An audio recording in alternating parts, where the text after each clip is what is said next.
आप सभी के लिए जय श्री कृष्ण।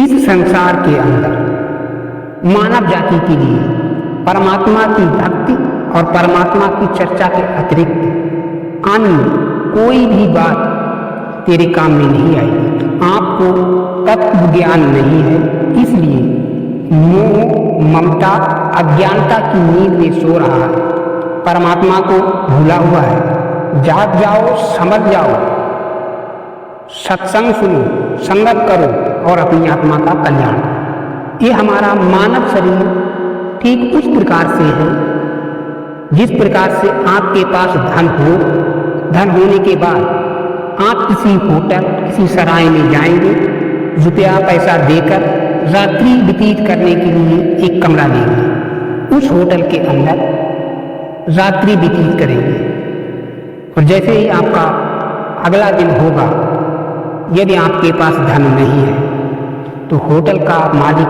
आपको रूम से निकाल कर बाहर खड़ा कर देगा। ठीक उसी प्रकार से आप को जो ये शरीर पिछले पुण्य कर्म के अनुसार मिला है, जिस दिन आपका पुण्य कर्म समाप्त हो जाएगा, ठीक होटल की तरह आपको ये शरीर रूपी होटल, जो आपकी आत्मा का ये होटल है शरीर रूपी, इसे त्यागने का समय होगा और वही समय आपकी मृत्यु का होगा। शरीर त्यागने के बाद जब नींद से जागोगे तब एहसास होगा कि केवल खाली हाथ आए थे और खाली हाथ ही जाओगे, साथ में कुछ नहीं जाना है, सब मैल खजाना यहीं पर छूट जाना है। इसीलिए कहते हैं, एक अचंभो हम सुनो चिटी पहाड़े जाए, हाथी को दूधी लय ऊँट लय लटका। सबने सुना होगा। अर्थात वाणी में जिस बात का जिक्र किया है उसे अपने विवेक से पहले सोचो। कवि ने कहा है,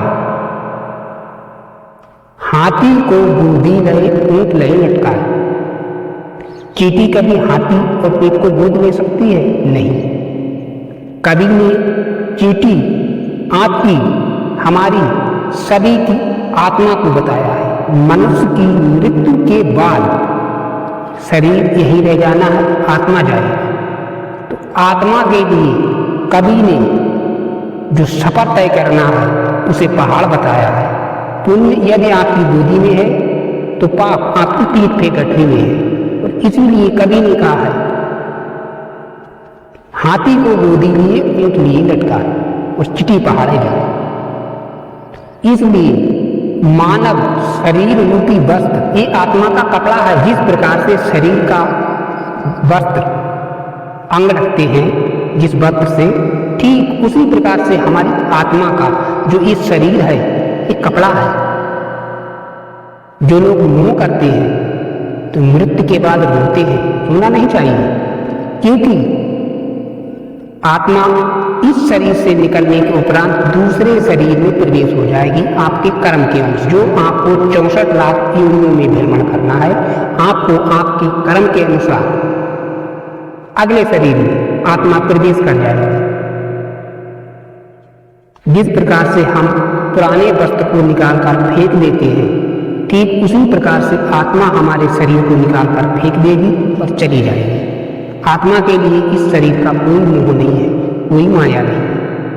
मोह और माया केवल इंसान को आत्मा से नहीं है, इंसान जो कार्य करता है, जो काम करता है, उससे होती है। एक बार एक व्यक्ति अपने छोटे से बच्चे को गोद में लेकर बैठा था। बच्चा छोटा था, उसे ज्ञान नहीं था, गरीब था, झोपड़ा था, महल मकान नहीं था उस व्यक्ति के पास। तो झोपड़े के ऊपर एक कौवा कहीं से आकर कांव कांव करता हुआ बैठ गया। बच्चे ने अपने पिताजी से पूछा, पिताजी ये क्या है? ये कौवा है। बच्चा फिर पूछता, पिताजी ये क्या है? इस प्रकार से बच्चे ने करीब 10 बार पूछा और पिताजी ने बगैर नाराज हुए, बगैर गुस्सा किए हुए, प्रेम विवश होकर बड़े प्यार से मुस्कुराते हुए हर बार यही कहा, बेटा एक कौवा है। बच्चा फिर कहता, पिताजी ये क्या है? इस प्रकार से 10 बार बच्चे ने पूछा, पिताजी ने बताया। वही बच्चा आगे चलकर जब बड़ा हो गया, अपने पैरों पे खड़ा हो गया, पिताजी ने बच्चे की शादी कर दी बच्चे के भी बच्चे हो गए और पिताजी वृद्ध हो गए, चारपाई के ऊपर पड़े हैं, चल नहीं पा रहे हैं।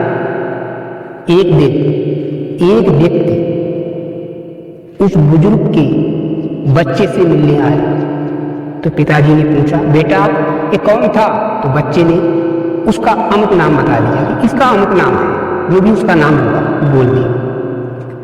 ठीक कुछ देर के बाद दूसरा व्यक्ति आया उसके लड़के से मिलने। तब पिताजी ने फिर पूछा कि बेटा ये कौन है? बेटे को गुस्सा आ गया, बोला करते धरते तो कुछ हो नहीं, चुपचाप बैठ नहीं सकते हो? सोचो, जिस बच्चे को 10 बार बताया था और पिता को गुस्सा नहीं आया था, उसी बच्चे को 2 बार में गुस्सा आ गया, क्योंकि अब पिताजी कमजोर हो गए, कुछ कर नहीं सकते। तो इसलिए जब तक आप कार्य करते हैं तब तक आप सबके हितैषी हैं। किसी का बच्चा यदि जवानी में चला जाए तो बहुत रोते हैं, 80 बरस 90 बरस का होकर चला जाए तब इतना नहीं रोएंगे। इसलिए आप अपनी अचल संपत्ति है उसे कमाओ, प्रेम सबसे करो। घर परिवार बच्चे बेटी बेटा सबसे प्रेम करो, लेकिन इस बात को अपने ध्यान में रखो कि आप यहाँ पर एक मुसाफिर हैं और जिस दिन रुपए रूपी आपका समय समाप्त हो जाएगा उस दिन आपको ये संसार, ये घर किराए का मिला है, इसे छोड़कर जाना है। उस दिन आपके साथ कुछ नहीं, केवल आपके द्वारा किया हुआ बताया है कि चींटी पहाड़ पे जा रही है हाथी को गोद में लिए ऊँट को लटका ली, वो स्थिति आपके साथ होनी है जो आपने इस कर्म भूमि में, जिस प्रकार से जमीन के अंदर बीज बोते हैं, बीज बोने के बाद फसल होती है, ठीक उसी प्रकार से मनुष्य इस संसार में कर्म भूमि में जो भी कर्म करता है वही आपके साथ जा रहा। आपने देखा होगा जो लोग अपने आप को जान जाते हैं कि मैं यहाँ पर केवल एक किरदार की भांति आया हूँ, बीवी बच्चा माँ बाप भाई बहन मित्र रिश्तेदार, ये सब इस संसार में एक मोह माया रूपी धर्म है। आप बाजार मार्केट या मेला जाते हैं, आपका छोटा बच्चा आपकी उंगली पकड़कर उस मेले में घूमता है। मेले के अंदर मिष्ठान की दुकानें, झूले, खान पान की दुकानें, खिलौनों की दुकानें देखकर बहुत प्रसन्न होता है।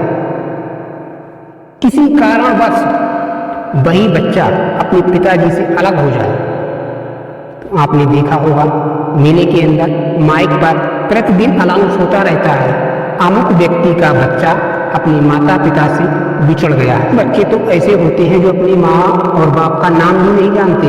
माइक वाला उनसे पूछता है, बेटा आपके पिताजी का नाम क्या है? तो बच्चा कहता पापा। बेटा आपकी मम्मी का नाम क्या है?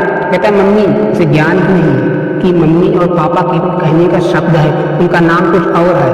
तो बस वही बोलेगा, पापा का नाम पापा, मम्मी का नाम मम्मी। अलाउंस बार अलाउंस करता है, अमुक व्यक्ति का बच्चा खो गया है मेले में और पापा का नाम पापा और मम्मी का नाम मम्मी बता रहा है। मेले में सारी सामग्री वहीं पर है, केवल आप उससे बिछुड़ जाते हैं। तो उस बच्चे के लिए कोई भी चीज अच्छी नहीं लगती है, सब चीज व्यर्थ है। ठीक उसी प्रकार से आप इस संसार रूपी मेले में हैं, आपके लिए सब चीज व्यर्थ है। केवल मेले में घूमो उस बच्चे की तरह, लेकिन उस परमात्मा को मत भूलो। परमात्मा को याद रखकर आप इस मेले में घूमो, सबके साथ रहो, गृहस्थ धर्म पालन करो, लेकिन अपना पालन भूलने बगैर अपने पालन को नहीं भूलना है। अपने पालन को ध्यान में रखने के बाद जिन लोगों को तत्व का ज्ञान नहीं है, भक्ति ना करके अपनी आत्मा को दाग लगा रहे हैं, इस संसार में आपका जीवन अधिक नहीं है। अपने परिवार के पालन पोषण में, धन एकत्रित करने में अधिक मेहनत कर रहे हो, पाप कमा कमा कर धन एकत्रित कर रहे हो। मृत्यु के पश्चात परिवार वाले उस संपत्ति से धनी बन जाएंगे। और सत्संग सुने, पाप पुण्य भ्रष्टाचार, अज्ञानता का ज्ञान नहीं होता है। सत्संग में जाओगे उसके बाद ही आपको ज्ञान होगा। मानव शरीर शरारती बुद्धि का होता है। मानवता को भूलकर अपनी शक्ति, अपनी ताकत के बल पर निर्बल को सताकर सर्प के जैसा व्यवहार करता है, वही तेरे नाश का कारण बनेगा आगे चलकर। जो व्यक्ति भक्ति करता है उसे भक्त कहते हैं। और हंस पक्षी को आदिवासी कहा जाता है, वह किसी को कष्ट नहीं देता है। हंस पक्षी सरोवर के अंदर की मछलियां कीड़े नहीं खाता है, केवल मोती खाता है। काग, कौवा, पक्षी जीव स्वार्थ के हित में जीवों का ही मांस नोच कर खाता है।